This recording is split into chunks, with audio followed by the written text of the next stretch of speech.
there's things that you don't think about that are going to be asked in a due diligence process. And the better prepared you are, the more organized, the better the process goes. My guest today is Scott Frith, Chairman and CEO of Lawn Doctor, which is rated the #1 lawn care franchise by Entrepreneur Magazine, has over 650 locations. Scott is also chairman of Happiness Brands, which is a family of home service franchise brands. I think there's currently 7. Today, we are going to be talking about this unique franchising journey and not only growing Lawn Doctor, but also partnering with private equity and just some of the considerations along that journey. We're going to be talking about leadership, management, and everywhere in between. Scott, it is awesome to have you here. Hopefully I covered the background well, but you did a great job. What is the Lawn Doctor story, and what's this unique angle story with your dad and the history of the business? Awesome. Well, thank you so much for having me. It's great to be here. So I'll go all the way back to the beginning. Company was founded in 1967. That's the legacy brand Lawn Doctor that you touched on today, with over 650 locations. It was founded about 10 minutes from where I sit, out of a hardware store on Main Street in Matawan, New Jersey. 2 founders, Tony Giordano, he was kind of the entrepreneurial spirit. Bob Magda was a tool and die maker from Singer Sewing Machine. He created our equipment. He was kind of the technological mind behind some of that innovative technology that brought lawn care to the space. So story goes, folks were moving out from the city to the burbs, had homes, had lawns, didn't know how to take care of them, went to the hardware store, bought products.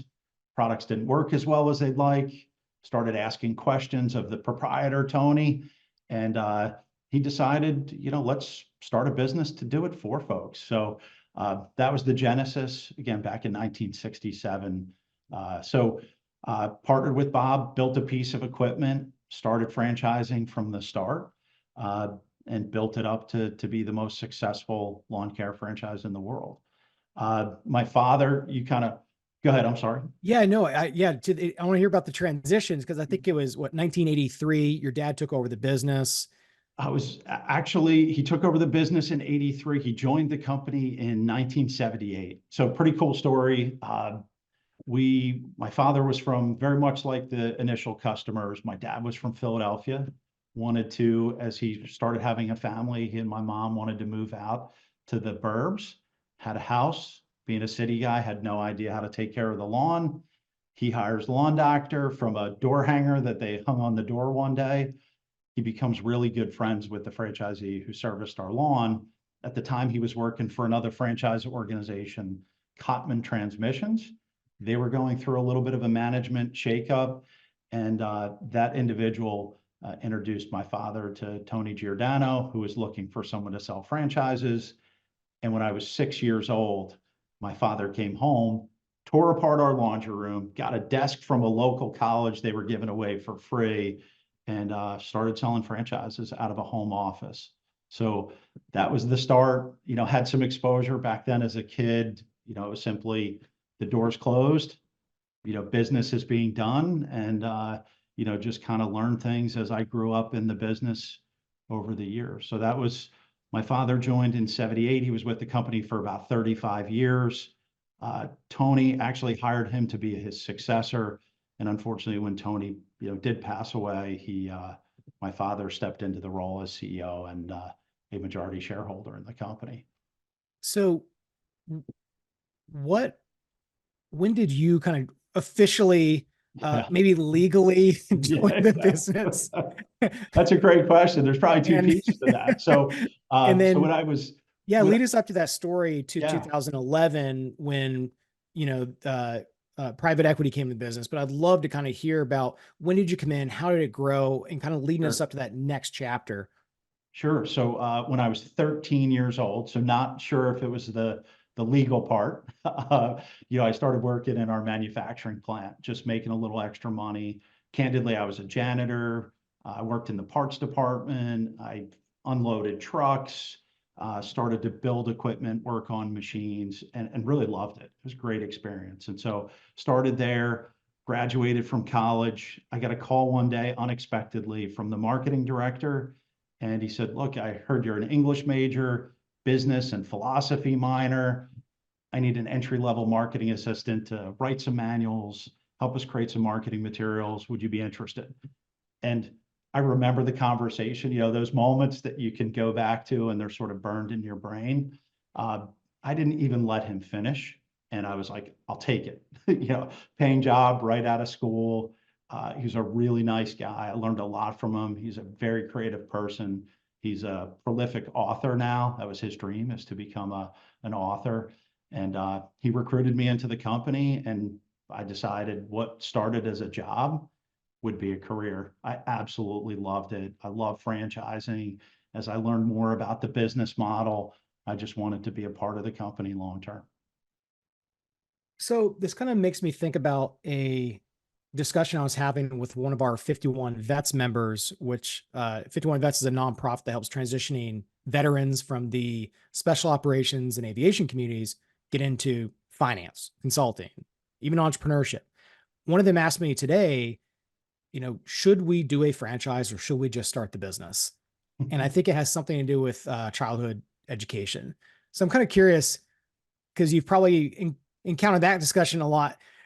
What are some of the macro decisions that people need to make on whether they should just start that local HVAC business or they should be a part of a franchise system? I think there's a spectrum, like from super entrepreneurial to franchisee, and there's kind of this frantrepreneur terminology that's thrown around where you're kind of entrepreneurial, but you really need guardrails and need some guidance. I think if you're super entrepreneurial, and you have to be really honest with yourself, right? Who are you? If you want to build something completely your own way and do it different and not follow any instruction, like, you're not going to be a great franchisee, candidly, right?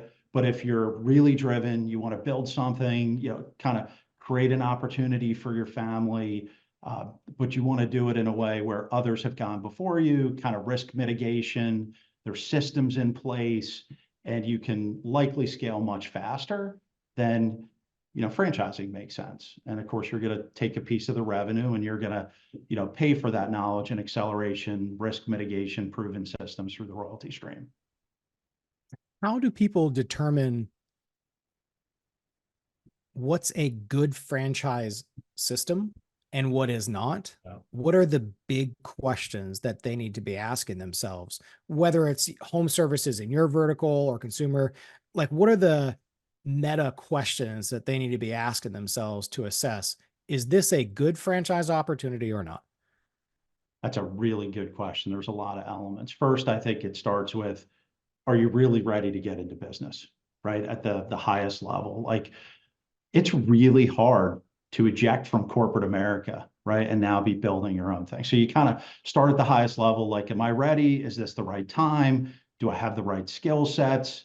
Then you get into franchising, kind of what we were just talking about. It's like, okay, franchising, what are the puts and takes? What can I do? What can I not do? Does this feel right to me? And then you kind of get to a place of, okay, there's value there. I see myself working well within a franchise system. Then you start getting into the evaluation. And I would say people tend to go a little bit deeper and get into brands first. And for me, I think the approach is to start with attributes first, right? Like, what's interesting to you? Like, what things are important to you? Is it recurring revenue?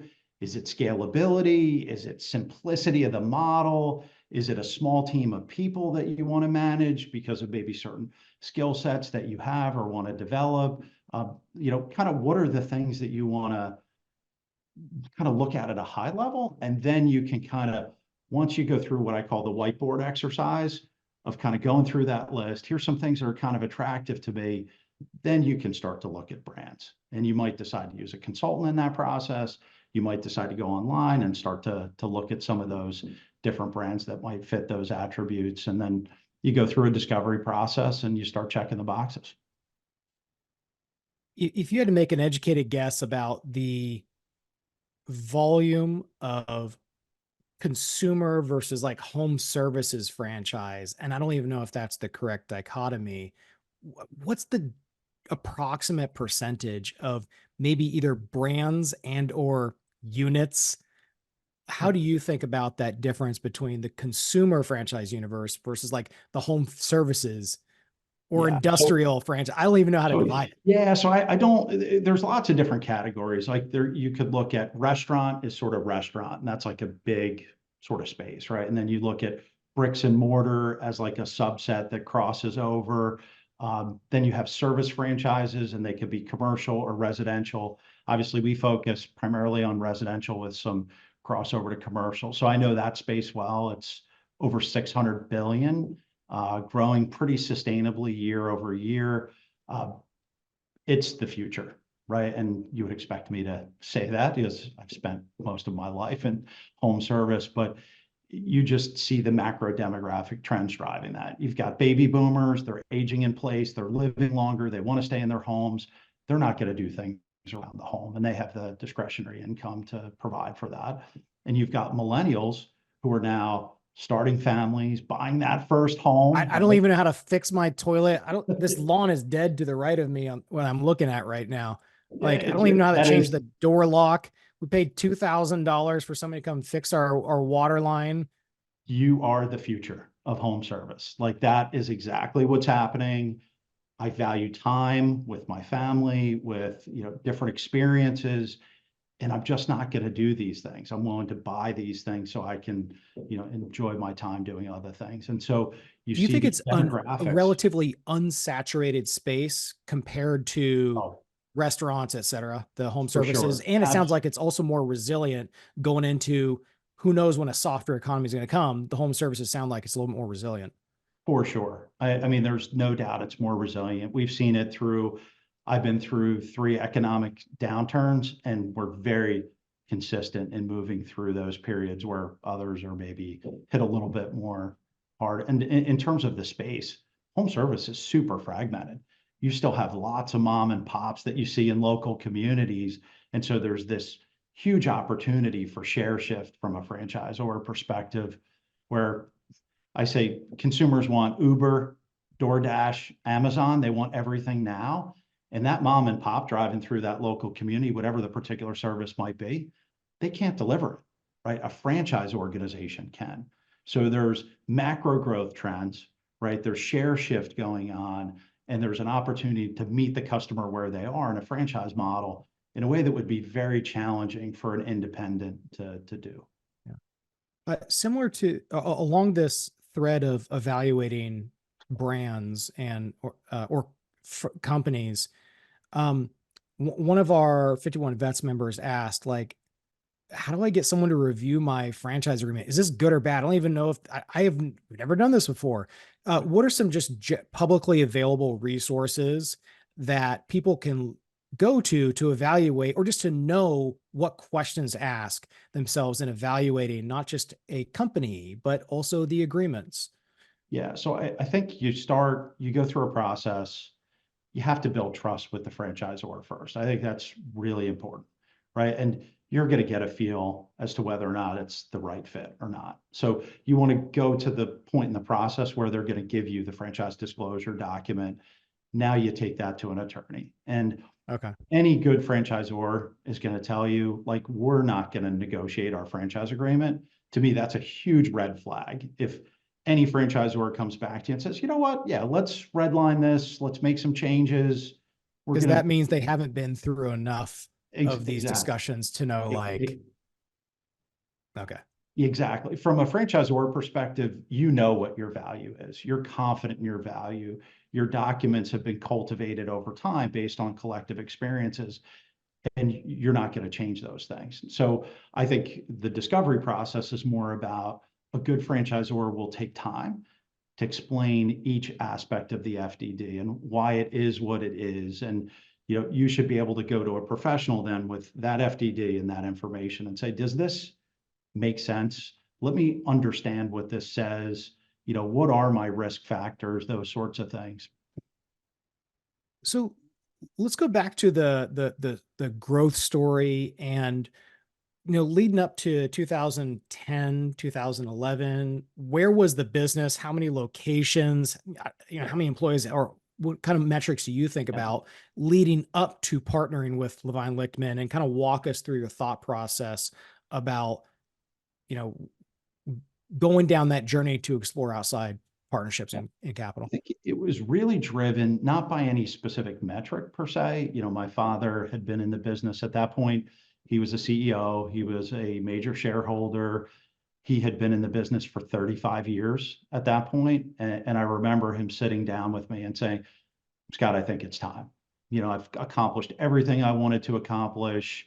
You know, he had taken the company literally from the verge of bankruptcy, which is a whole story unto itself, and turned it into the most successful franchise in the category. He had led the industry. He had been brought in as a treasurer of the International Franchise Association, then a chairman of the International Franchise Association, ultimately inducted into the Hall of Fame. And so, you know, he really was at the pinnacle and had accomplished everything he wanted. And he really wanted to spend time outside of the business and really enjoy the rest of his life. And so that conversation led to, what's the right approach? How do we exit? How do we provide liquidity to both my father and the other original founder, Bob Magda, who was still active in the business at the time from a manufacturing perspective? So went through the process of, is it strategic or true institutional capital? What are the pros and cons? Really liked PE from the perspective of certainly immediate liquidity. Right around the same time, private equity had sort of found franchising. There's a lot of super attractive dynamics relative to franchise models. And so, you know, candidly, there was a premium opportunity there in terms of valuations, because, you know, there's a scarcity of really good home service brands, and, you know, that had a really nice trajectory that really continued for many years. So there were a lot of reasons to look at private equity, and there was a lot of reasons for private equity to take a close look at us. Something that was really important to us is we looked at private equity that had franchise experience. And you've probably heard this from others. Respectfully, I don't know that I would want to be the first person sort of taking a firm through what franchising is. It's a heavy relationship business where you have to spend a lot of time with franchisees. You have to build great relationships. You have to make investments that maybe initially on their face don't seem to make sense, but they play out over the long term. This is the long game, right? And so if you bring in a partner that really doesn't fully understand franchising, that's going to be a little bit of a challenge, I think. So I think some PE made sense. Certainly experience in franchising made sense. Something that was really important, and I would suggest to others who might be going through the process, is get really clear on what you're trying to accomplish. Create your list, put it on paper, resort it, make sure that it's in the right priority order, because like absolute premium valuation, for example, might be one thing. Continuity for your employees and your franchisees might be another thing. And you might move things on the list based on what you're truly trying to accomplish. Or are you going to stay in and continue to run the business? Or are you going to exit and, you know, enjoy the rest of your life, or, you know, invest in another business and do something else? So I think depending on what you want to accomplish may drive some decisions around who the right partner might be. Back when, was that like the first significant liquidity event for the family related to this business? Absolutely. We had no idea what we were doing, candidly. Well, yeah, that's it. I want to get into like, what do you wish you would have known, getting ready for a significant transaction, everything from estate planning, diversification, et cetera. Like, what do you wish you would have known, or taxes, et cetera? Like, this is in 2011 when the transaction happened. We're like, all right, listen, if anybody's listening to this and you might be exploring this, please do not make this mistake. Learn from us. What were some of those key lessons? That's a great question, and it's going back a bit, but I would say prepare your business for sale many years before you're going to sell it, right? So we run a very clean business. We have very good records. You know, we do things the right way. There's things that you don't think about that are going to be asked in a due diligence process. And the better prepared you are, the more organized, the better the process goes. You're going to keep more people interested. You're going to accelerate the process. So, you know, kind of the old adage, when you start your business, prepare for sale, right? Like, just be thinking about how you want to organize your business. I think we came up the curve candidly pretty quickly because we had some really good advisors. I would say a big decision is going to be who you're going to bring in for your investment banker, who's going to represent you in the transaction. And I think spend a lot of time, make sure there's a really good culture fit, make sure you talk to a number of folks who have worked with them in the past. Just stylistically, do they work with you? Did they drive that premium valuation if that's your goal? Did they really have your best interest in mind all the way through, and you were aligned? I think that's really important. We were very fortunate that we made a good selection, but I think that's something that you just need to be really mindful of when you go into the process. I think what are some of those things on that first point that they should be preparing? Everything from accounting, like what are the big things? Absolutely. You're going to want to have, so if you're entrepreneurial, you're a smaller enterprise, you're probably going to want to upgrade your accounting firm just to make sure that you've got books and records that are super tight and compliant with any, changes that may be happening. Certainly from a franchise disclosure, franchise agreement perspective, you should be doing this anyway, but make sure all of your documents, all of your receipts, everything's in order. Any of your IP, make sure that you have exclusive rights to that IP and you have all of those documents to make sure that's part of what they're buying in terms of, the overall enterprise. It's certainly the cash flow, but it's also the IP that drives the cash flow. Right. And so there's a lot of, next level things, but those are kind of some of the big things that you want to be prepared for. So walk us through maybe the first couple of years after partnering. Do you recall about how many locations you had before partnering?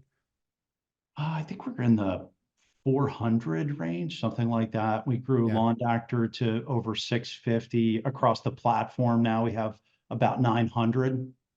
And that's including the other brands. Correct. And that's also backed by Levine Lickman? Correct. Okay. So what were some of the big things that happened in the first year to 2 years that people who might be considering to partner with private equity just kind of need to get ready for? Just a faster pace.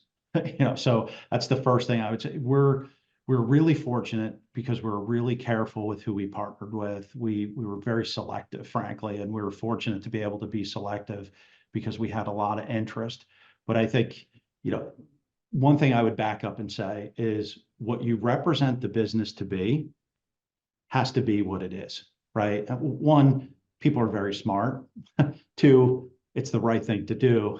And three, you're going to have to be held to a standard post-transaction if you're staying, and you want to make sure that what you told them was in fact the case. So not an issue for us because that's just sort of who we are.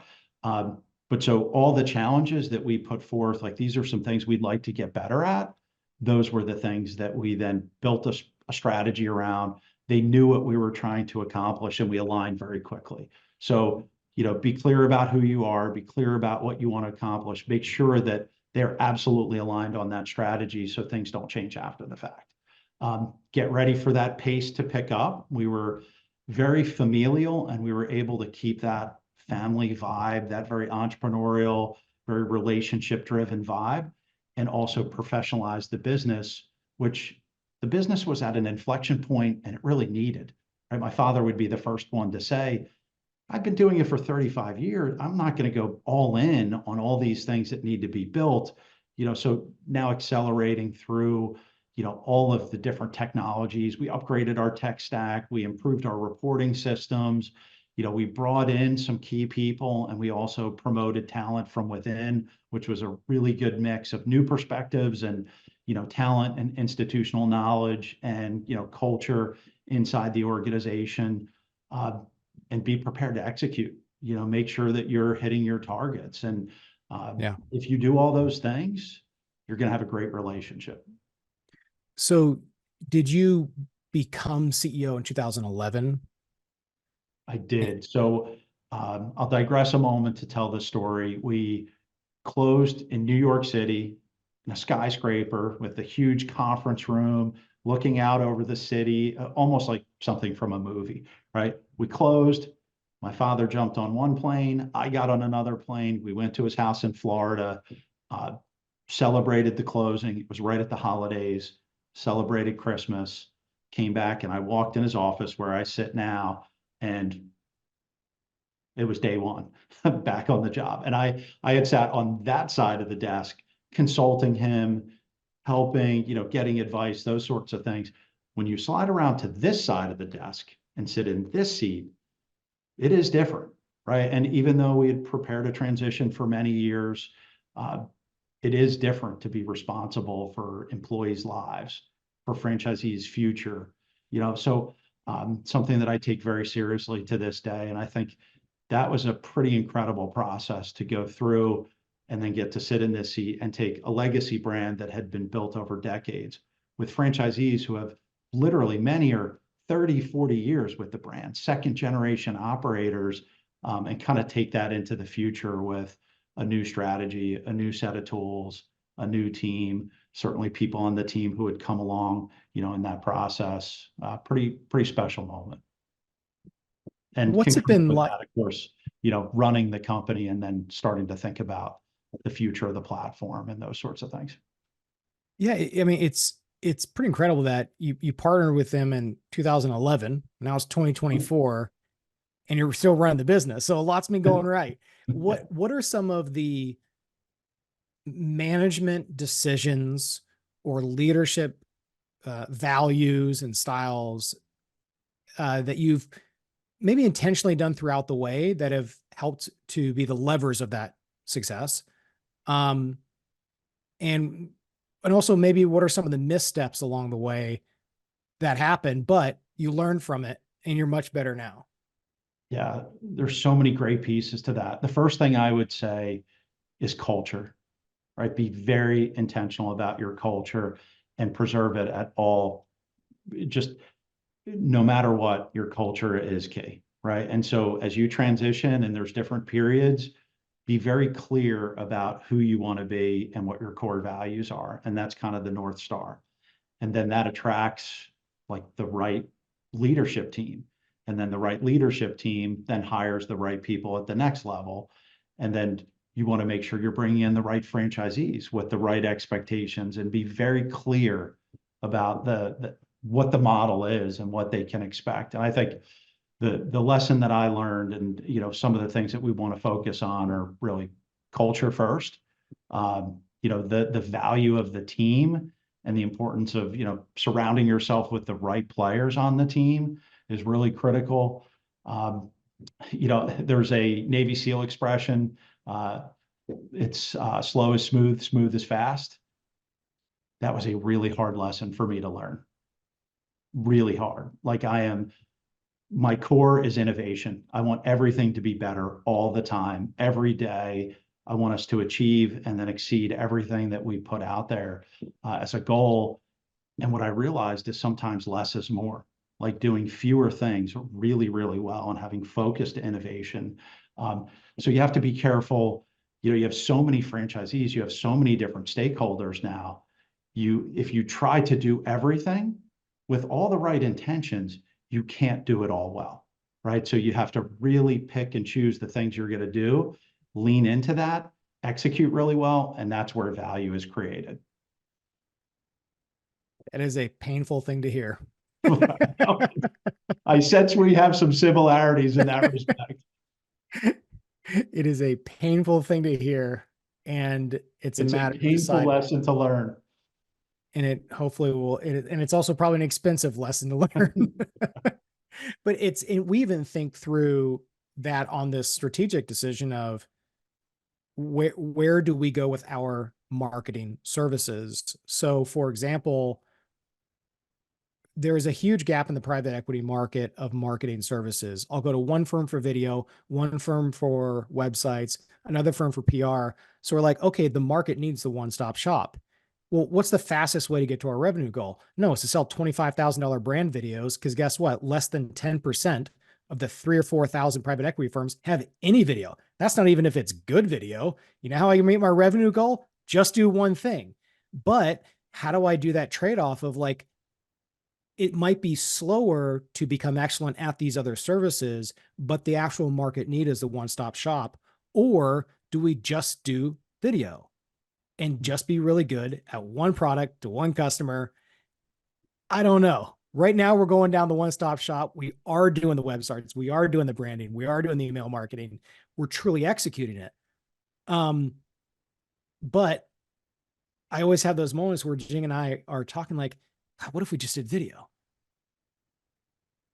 Yeah, my How do you answer perspective that on strategic? that, uh, I'm go deep and go narrow.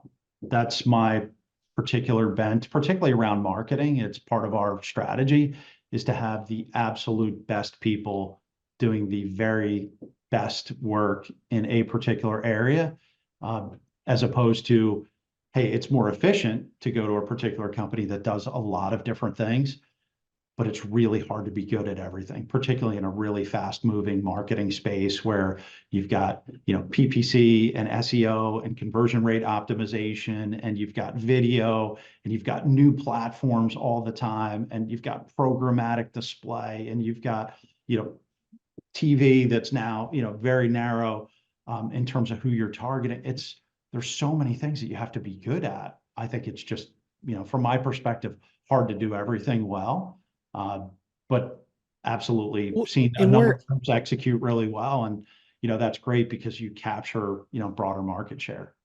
and I'm trying to think because there are so few providers who, I guess to that idea of going deep, I would say that maybe where we go deep is in our industry knowledge. Like we train our team almost like investment bankers. It's the team kind of laughs like, why am I learning this? I was like, trust me, we need to know the difference between a fundless and a funded sponsor, all the different conferences, et cetera. Not just I can make a good LinkedIn post and a good video. Like that's our competitive moat. And maybe going deep is in the industry. I don't know. It's something we're actively thinking about. Now we just hired 2 video So, editors and now we have 9 people on payroll. Um, fun times as an entrepreneur. But let's go to some of the missteps. Like when is maybe a painful time yeah. we're like, all right, like this happened, it's specific, it happened a while ago, but I actually learned from it. Yeah, I think going too fast, right, is part of what I shared before. Like every franchise organization wants to grow the unit base, right? And you want to get to that, whatever your benchmark is, depending on the model, the first 50 locations, the first 100, where you really have a meaningful royalty stream. The challenge is if you go too fast, you're going to outstrip your infrastructure, right? So investing in infrastructure, putting all the systems in place, you have to have everything built out from an operational perspective before you have a single franchisee. So whether it's 1 or 100, invest in the infrastructure and make sure that you have the systems built out. And then specific to people, hire people before you need them, which is really hard, right? You just touched on your head count. Every person you hire, like that's a big decision, right? It literally happened this week when we went from 7 to 9 in 1 week. And that's like literally just 2 extra people. Like Yeah, you for the feel it. first time in like 6 years as an entrepreneur, we both felt like it was kind of like that gut punch, like, oh, this is real. Yeah. And And good for you for taking the leap, right? You're getting ready for your next phase. And so in a franchise context, you just need to bring in the people that you need before you actually need them, which is really hard because you're not generating a lot of royalty revenue, but it will pay off in the long run. how many years have you been doing this franchising? So I've been in it almost 30 years, which is really kind of Yeah. shocking to think about. And been with the company, of course, first with Lawn Doctor and then through the progression to build out Happy Nest. And, you and I were talking prior to us starting, like, this is my why. Like, franchising is a vehicle for us to really impact people's lives and lift them up and create a system that gets them to their ultimate dreams. And you want to do it in the right way. You want to do it with authenticity. And, this is a place where I'm fortunately able to do that. Are there any particular stories that stick out that remind you why you do what you do? There's so many. I spent a good chunk of last year going around the country and visiting our largest franchisees, just reconnecting in their personal space, going to lunch, going to dinner, seeing their culture in action, meeting their team, seeing what they're building. And in every single instance, they told me their founder story, right? And took me through it from their perspective, what it felt like, what they wanted to build. And we're talking now multi-million dollar franchisees who started with nothing, with a van, with a dream. Uh, those are some of the most meaningful moments. We just had our conference in Naples in December, and I had a franchisee husband wife pull me aside. My father was able to come and be a part of the event for a period of time, and they stopped me and they said, Scott, we didn't get to talk to your dad. He had a crowd around him, and we didn't want to break in, but tell him thank you. He literally changed our lives, and we could have never done it without him. Harold, the gentleman who I was speaking to, he started as a technician for one of our franchisees. And his vision in the next few years is to have a $10 million franchise. Both of his sons are in the business, each of them to have a $5 million book of business, and he and his wife, Tracy, to have an annuity stream for the rest of their lives. That's a real reminder of your why, right? I had another franchisee who I visited. He actually took me to his lake home. He started with nothing. Candidly, he didn't have enough money for the fee, and I said no to him initially because I was in development at the time. And he said, Scott, please give me an opportunity. I have this. He had a sports memorabilia collection that had been in his family for generations. And he said, if I can't make it on the cash I have, I will liquidate everything and I'll invest it in the franchise. But I guarantee you I'll be successful if you bank on me. He's now a multi-million dollar franchisee. Took me to his home that he built on a lake, took me to some other investment properties he has. Really just amazing. And the stories go on and on of franchisees who have kind of changed their lives. And I want to be clear, they've worked very hard. They deserve it. We play a small role in that process, but it just always brings me back to the, why do we do what we do? And I bring those stories back to the team, and it's a source of motivation for our people here. That's awesome. When you think about your dad, what are a few lessons you've learned from him that have guided you in your stewardship of the business? Character is an always thing. It's what you do when people aren't watching, when no one will ever know. That's what defines you. And he did some really hard things that, like, at the time, the business wasn't at a great place, and it was really costly to the business to do the right thing. And that's something that just stuck with me. Work ethic. So, we talked about the home office, doors closed, dad's working, if it's open, you can stick your head in with the football and see if you can toss it around in the yard type of thing. But just the formative years as I grew up, we had a great relationship. I was fortunate. One of the best things I've ever been able to do is work with my dad. But just seeing how hard he worked in the early days, all the way through, really, to create something, that really stuck with me. One of the other ones was, he told me really early on, I actually shared this with someone recently. He said, Scott, there's all these moving pieces to being a great franchisor. And he's like, you don't ever forget those, but it really comes down to two simple things: franchise relationships and unit economics. And if your franchisees really know that you care, like deeply care about their success, their dreams, their hopes, their aspirations, they know that, you don't always agree, but that's your motivation. And the unit economics work.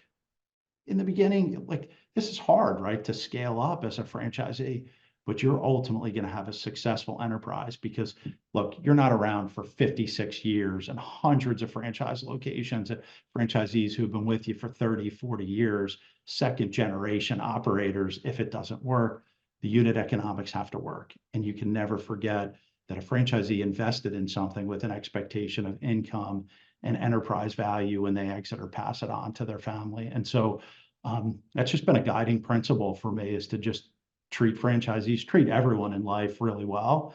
And in a franchise context, make sure that ultimately they can make money in the business. I love it. And I think that's a great place to wrap up. Maybe episode 1. I appreciate this. This has been so cool to go through this journey with you. Oh, likewise. Thank you so much for having me. I really enjoyed it. For sure. All right. Thanks so much. Take See ya. care.